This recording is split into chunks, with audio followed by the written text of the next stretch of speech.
Hello दोस्तों, नमस्कार और स्वागत है आपका आज के हमारे नए वीडियो पे। तो दोस्तों आज हम लोग बात करने वाले हैं कि मैंने BAMSC क्यों किया।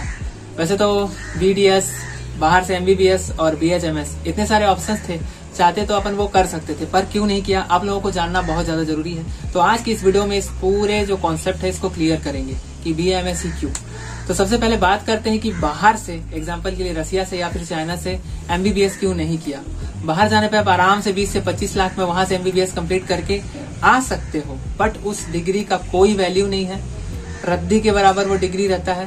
क्यों? क्योंकि आप उसे करने के बाद आप वहां पे भी प्रैक्टिस नहीं कर सकते हो, क्योंकि वहां का वीजा तो एक समय के बाद खत्म हो जाएगा, तो फिर आप कैसे प्रैक्टिस करोगे वहां पे।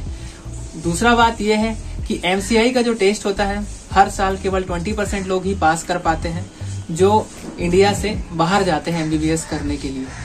तो उनके साथ प्रॉब्लम ये होता है, ना तो वो वहां के रहते हैं ना वो यहाँ के रहते हैं, वो बीच में अटक जाते हैं। तो इसलिए वहां से MBBS करना इसलिए सही नहीं लगा और अपन इसलिए BAMS सेलेक्ट किए। तो चलिए बात करते हैं BDS के लिए। तो अपन BDS क्यों नहीं किए? क्योंकि BDS करने पे सबसे बड़ा डिसएडवांटेज ये है कि पूरे होल ओवर बॉडी का आप ट्रीटमेंट नहीं कर सकते हो। पर्टिकुलर आप डेंटिस्ट रहोगे, आप केवल दांतों का ही इलाज आप कर सकते हैं।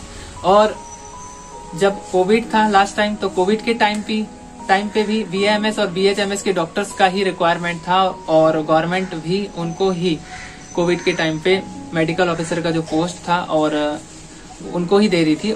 BDS के जो डॉक्टर्स थे उनके लिए कोई रिक्वायरमेंट नहीं था उस टाइम पे।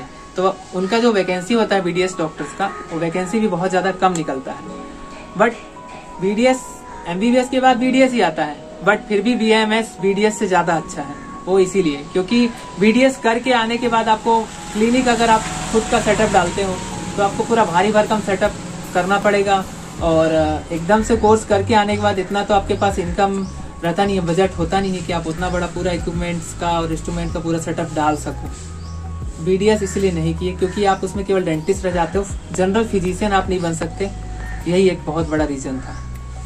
अब बात करते हैं BHMS के लिए। BHMS क्यों नहीं किया? तो BHMS नहीं करने का सबसे बड़ा एक ही कारण था, MS। BHMS करने के बाद आप सर्जन नहीं बन सकते हो। फिजिशियन तो आप रहोगे बट आप सर्जन नहीं बन सकते, इसलिए BHMS नहीं किया। फिर बच जाता है BAMS। BAMS ही क्यों किया? तो BAMS में आप BAMS कंप्लीट करने के बाद ये इंटीग्रेटेड मेडिसिन मतलब डिपेंड होता है, मेडिसिन पे डिपेंड होता है। इसमें आप एलोपैथी भी कर सकते हो और आयुर्वेदिक मेडिसिन भी आप कर सकते हो।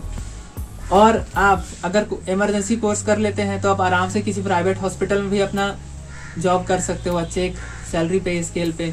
और आप खुद का आयुर्वेदिक हॉस्पिटल खोल सकते हो, खुद का आप कंपनी खोल सकते हो, खुद का आप मेडिसिन बना सकते हो, आयुर्वेदिक मेडिसिन आप रिसर्च कर सकते हो। और BAMS करने के बाद अगर आप MBA कर लेते हैं तो फिर आप आराम से पूरा हॉस्पिटल मैनेज कर सकते हो। गवर्नमेंट हॉस्पिटल में आप आराम से जॉब पा सकते हैं। और BAMS का जो वैकेंसी है BHMS और BDS से ज्यादा ही निकलता है, इसलिए BAMS किया।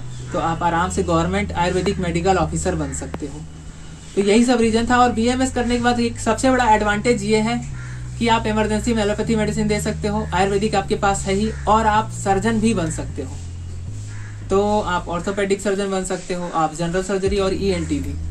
तो और क्या चाहिए आपको? BAMS करने के बाद आप बेरोजगार नहीं रहोगे, आप आराम से क्लिनिक खोल के सर्विस दे सकते हो, अगर आपका जॉब नहीं भी लगता है तो भी।